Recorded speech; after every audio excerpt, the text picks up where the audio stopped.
জলের মতো সহজভাবে আজকে আমি ফুলকু ফুলকু মালপোয়া তৈরি করে দেখাবো একদমই কম সময়ের মধ্যে সহজভাবে। তো হ্যালো এভরিওয়ান, সবাই কেমন আছো? আমি টুম্পা। আজকে তোমাদেরকে কম সময়ের মধ্যে সহজভাবে ফুলকু ফুলকু মালপোয়া তৈরি করে দেখাবো।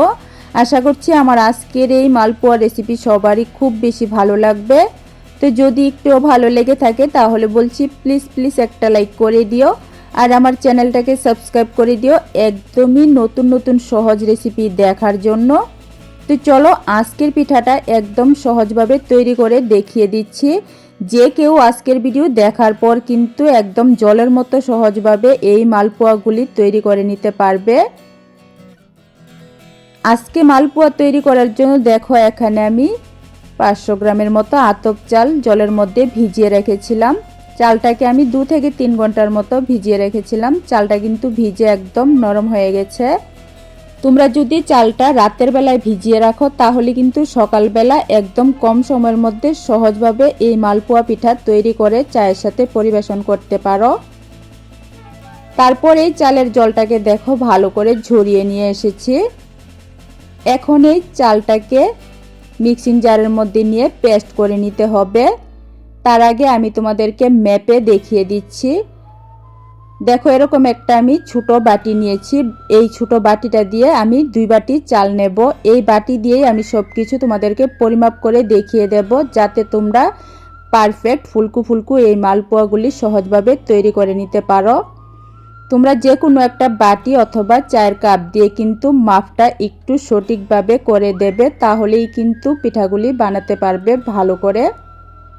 তো দেখো এরকম ছোট বাটি দিয়ে আমি 2 বাটি চাল নিয়েছি। তারপর একই বাটি দিয়ে দিচ্ছি আমি আধা বাটি জল।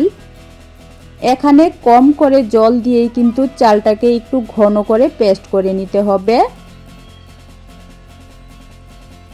তো দেখো চালটা কিন্তু একদম মিহি করে আমি পেস্ট করে নিয়েছি। এই চালের পেস্ট একদম পারফেক্ট হয়েছে সেটা কিভাবে বুঝবে আমি সেটা দেখিয়ে দিচ্ছি। দেখো এভাবে একটু চালের পেস্ট হাতের মধ্যে নেবে, তাহলে দেখবে চালটা একটু আঠা আঠা মনে হচ্ছে, তখনই বুঝে নিতে হবে চালটা একদম পারফেক্ট পেস্ট হয়েছে। তারপর দেখো আমি নিয়েছি খেজুরের গুড়। আজকের পিঠাগুলি আমি এই খেজুরের গুড় দিয়ে তৈরি করব। তোমরা চাইলে কিন্তু চিনি দিয়েও তৈরি করতে পারো, তবে খেজুরের গুড় দিয়ে কিন্তু পিঠাটা বেশি ভালো হয়। তো দেখো গুড়টাকে আমি এরকম ছোট করে কেটে নিয়েছি। তারপর গ্যাস ওভেনে দেখো আমি একটা প্যান বসিয়েছি। এখন এই প্যানের মধ্যে দিয়ে দিচ্ছি গুড়টা। এভাবে একটু ছোট করে গুড়টা কেটে নিলে তাড়াতাড়ি গলে যাবে। তারপর দেখো একই বাটি দিয়ে আমি দিয়ে দিচ্ছি আধা বাটি জল দিয়ে এখন এই গুড়টাকে কিন্তু গলিয়ে নিতে হবে অনবরত নাড়াচাড়া করে। বেশিক্ষণ জাল করতে হবে না, শুধু গুড়টা গলে গেলেই হবে। তো এখানে কিন্তু খেয়াল রাখবে আমি চাল পেস্ট করার সময় আধা বাটি জল দিয়েছিলাম আর গুড়ের জন্য আমি এখানে আধা বাটি জল দিয়েছি। তো দেখো গুড়টা কিন্তু গলে গেছে, এখন নামিয়ে একটু ঠান্ডা করে নিতে হবে। তারপর এদিকে যে চালটা পেস্ট করে রেখেছিলাম সেই চালের পেস্টের মধ্যে আমি দিয়েছি সামান্য একটু লবণ। লবণটাকে দিয়ে এই চালের ব্যাটারের সাথে ভালো করে মিশিয়ে নিতে হবে। তোমরা একটু মনোযোগ দিয়ে আজকের ভিডিওটা দেখো, দেখলে কিন্তু যে কেউ এই পিঠাগুলি পারফেক্ট ফুলকু ফুলকু নরম তৈরি করতে পারবে। তো দেখো লবণটা দিয়ে মিশিয়ে নেওয়ার পর এখন যে গুড়টা আমি জাল করে রেখেছিলাম সেই গুড়ের রসটা দিয়েছি।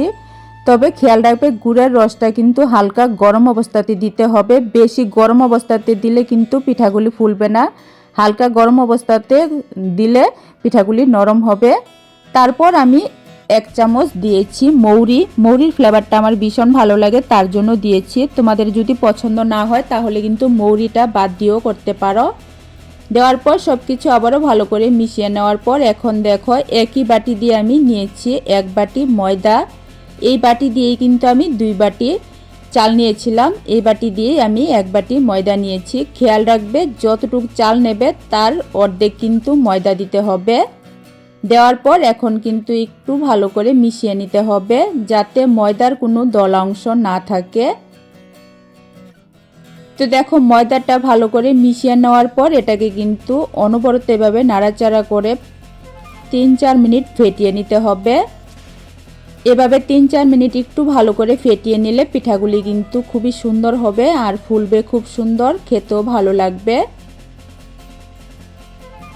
তো দেখো আমি একটু সময় নিয়ে 3-4 মিনিট ফেটিয়ে নেওয়ার পর এখন আমি তোমাদেরকে দেখিয়ে দিচ্ছি। ব্যাটারটা কিন্তু এরকম একটু ঘন রাখতে হবে, এরকম ঘন করেই কিন্তু মালপোয়ার ব্যাটারটা তৈরি করতে হবে। আশা করি দেখে নিশ্চয়ই বুঝতে পারছো কীরকম ঘন রেখেছি আমি।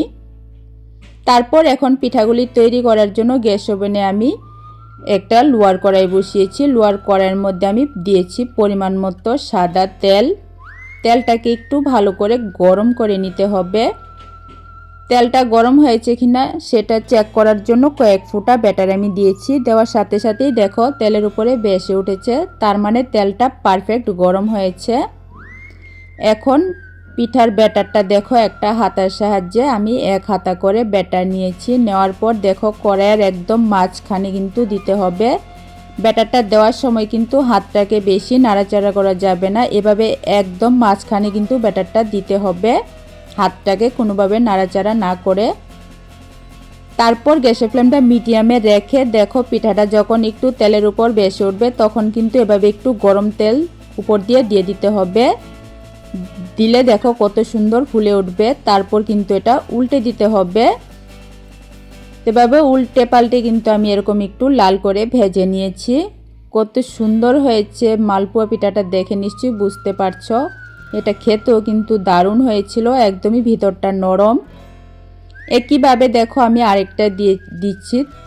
আর এই পর্যায়ে তোমাদেরকে মনে করিয়ে দিচ্ছি, আমার আজকের রেসিপিটা ভালো লাগলে প্লিজ একটা লাইক করে দিও আর আমার চ্যানেলটাকে সাবস্ক্রাইব করে দিও। আর তোমরা কে কোথায় থেকে আজকের এই মালপোয়ার রেসিপি দেখছো অবশ্যই একটা কমেন্ট করে জানিও, তাহলে আমার ভীষণ ভালো লাগবে। আমি আমার মন থেকে তোমাদেরকে ধন্যবাদ আর ভালোবাসা জানাতে পারবো। এভাবে দেখো প্রত্যেকটা পিঠা কিন্তু একদম বলের মতো ফুললে একদম ডবল হয়ে যাবে। এভাবে দেখো একদম বলের মতো কিন্তু ফুলে উঠেছে। সবগুলি পিঠাই কিন্তু খুব সুন্দর ফুলকো ফুলকো হয়েছে।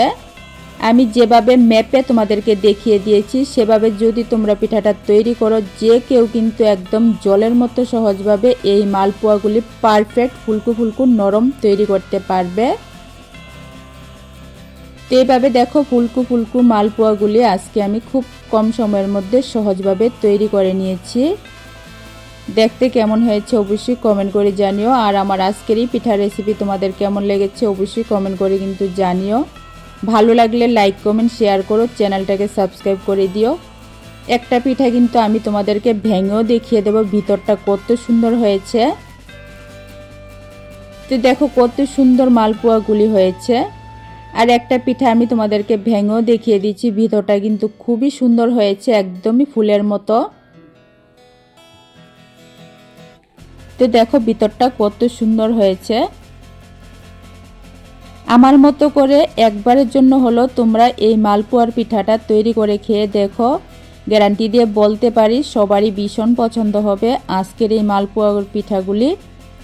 তো রেসিপি ভালো লাগলে কিন্তু লাইক কমেন্ট শেয়ার করো, চ্যানেলটাকে সাবস্ক্রাইব করে দিও। আবারও আরেকটা নতুন রেসিপি নিয়ে আসবো, ততক্ষণের জন্য ভালো থেকো, সুস্থ থেকো, টাটা।